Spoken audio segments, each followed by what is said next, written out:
Assalamualaikum warahmatullahi wabarakatuh. Perkenalkan, nama saya Reski Dengsi dengan NIM 2010062. Nah, pada kesempatan ini saya ingin menjelaskan sedikit tentang mortalitas dan morbiditas. Mortalitas atau kematian merupakan parameter demografi yang berfungsi mengurangi jumlah penduduk. Tinggi rendahnya tingkat kematian penduduk di suatu daerah mencerminkan kondisi kesehatan penduduk di suatu daerah. Kematian atau mortalitas merupakan salah satu dari 3 komponen demografi selain kelahiran dan migrasi yang dapat mempengaruhi jumlah dan komposisi penduduk. Menurut PBB dan WHO, mortalitas adalah suatu peristiwa menghilangkan tanda-tanda kehidupan secara permanen yang bisa terjadi setiap saat setelah kelahiran hidup. Nah, selanjutnya itu konser mortalitas. Yang pertama itu lahir hidup atau live birth. Yang kedua itu lahir mati atau fetal death. Nah, yang ketiga itu neonatal death. Yang keempat post neonatal. Dan yang kelima kematian atau bayi atau infant death. Nah, pada slide ini kita membahas tentang pengertian lahir hidup atau live birth dan lahir mati atau fetal death. Lahir hidup adalah suatu kelahiran bayi tanpa memperhitungkan lamanya dalam kandungan dan menunjukkan tanda-tanda kehidupan seperti denyut nadi, jantung, gerakan, dan lain-lain. Lahir mati adalah kelahiran bayi dari kandungan yang berumur lebih dari 28 minggu dan tanpa menunjukkan tanda-tanda kehidupan.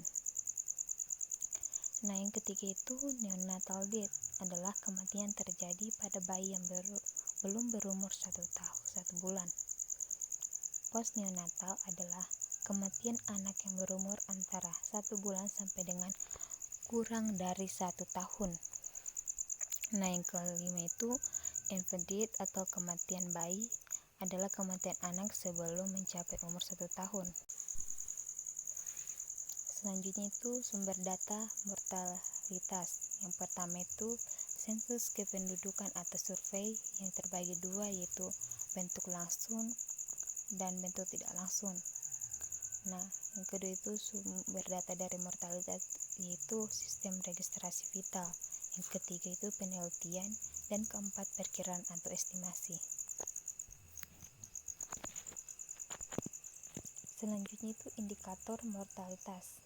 Ada 7. Yang pertama angka kematian menurut umur, angka kematian kasar, angka kematian bayi, angka kematian balita, angka kematian anak, angka harapan hidup, dan angka kematian bayi. Nah, pada 7 indikator ini yang saya akan bahas nanti itu adalah angka kematian kasar. Angka kematian kasar atau crude death rate atau CDR adalah angka kematian kasar, yaitu jumlah kematian yang dicatat selama 1 tahun per 1000 penduduk pertengahan tahun yang sama. Disebut kasar karena angka ini dilihat secara menyeluruh tanpa memperhatikan kelompok-kelompok tertentu di dalam populasi dengan tingkat kematian yang berbeda-beda. Persamaan CDR, yaitu CDR sama dengan D per P dikali K dengan keterangan D sama dengan jumlah kematian dalam 1 tahun, P sama dengan jumlah penduduk pada pertengahan tahun, dan K sama dengan konstanta dalam kurung 1000. Contohnya, jumlah penduduk negara A pada tahun 1999 sebanyak 29 juta jiwa, jumlah penduduk tahun 2000 sebanyak 31 juta jiwa. Pada tahun 2000 jumlah kematian yang terjadi di negara A ada sebanyak 300.000 jiwa. Berapa angka kematian kasar pada tahun 2000 di negara A?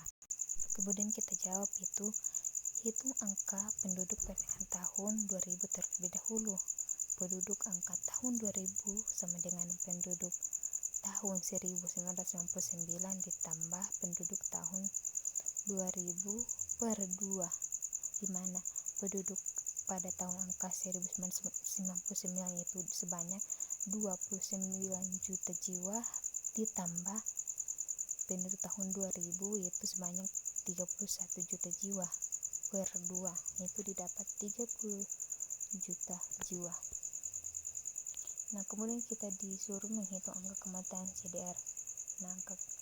Nah, CDR tahun 2000 sama dengan jumlah kematian tahun 2000 dikalikan per jumlah penduduk tahun 2000.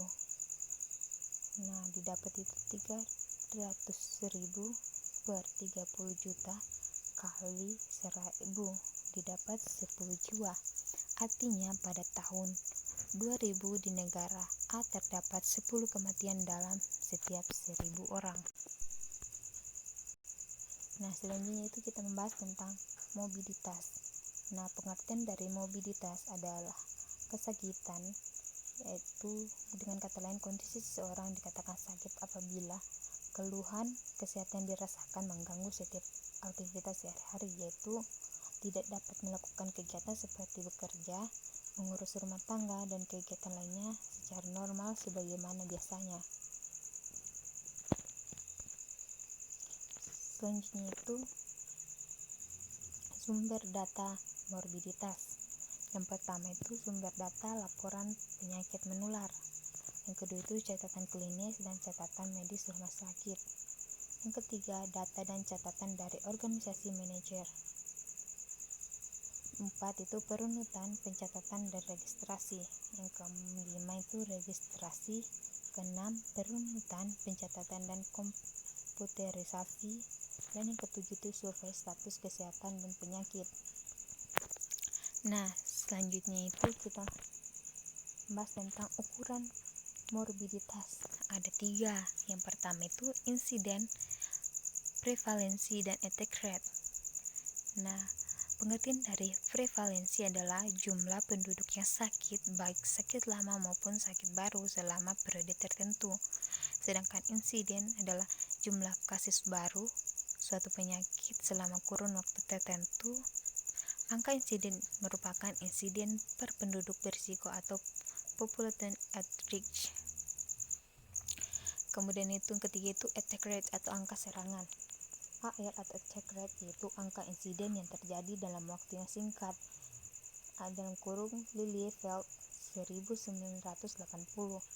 Atau dengan kata lain, jumlah mereka yang rentan dan terserang penyakit tertentu pada periode tertentu. Contohnya, pada suatu kejadian KLB, kejadian luar biasa, campak di suatu sekolah dengan 400 murid, di mana 60 diantaranya menderita campak, maka angka insiden campak pada KLB tersebut adalah 660 per 400 sama dengan 15%. Nah, contoh soal dari morbiditas, yaitu jumlah kematian ibu oleh sebab kehamilan di negara K ada 50 orang pada tahun 2002 dengan jumlah keseluruhan kelahiran sebanyak 25.000 orang.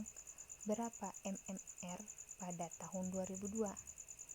Kemudian kita jawab itu MMR sama dengan 50 per 25.000 kali 1.000 didapat 2.